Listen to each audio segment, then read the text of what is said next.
Hello sir. Sir आज मुझे बताएं सिंपल अल्फाज में कि कंपनी की बैलेंस शीट क्या चीज़ है, सिंपल अल्फाज में सर। अच्छा, बैलेंस शीट जो है ना, देखिए कंपनी के फाइनेंशियल स्टेटमेंट्स होते हैं ना, हर 3 महीने बाद कंपनी ने अपने फाइनेंशियल स्टेटमेंट स्टॉक एक्सचेंज पे इशू करने होते हैं। ठीक है।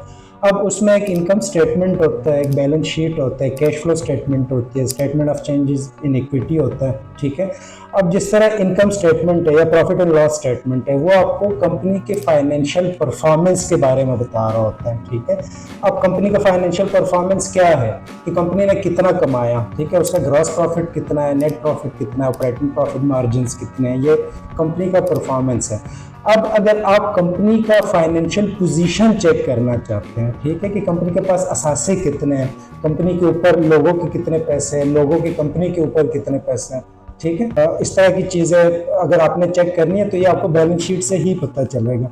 सिंपल वर्ड्स में बैलेंस शीट आपको कंपनी के फाइनेंशियल पोजीशन के बारे में बता रहा होता है कि इस कंपनी का बेसिकली औकात क्या है, साइज कितना है, कितनी बड़ी कंपनी है। ठीक है। तो इस उसको इनकम स्टेटमेंट से अलग कर सकते हैं। इनकम स्टेटमेंट आपको फाइनेंशियल परफॉर्मेंस बता रही होती है एक स्पेसिफिक टाइम पीरियड।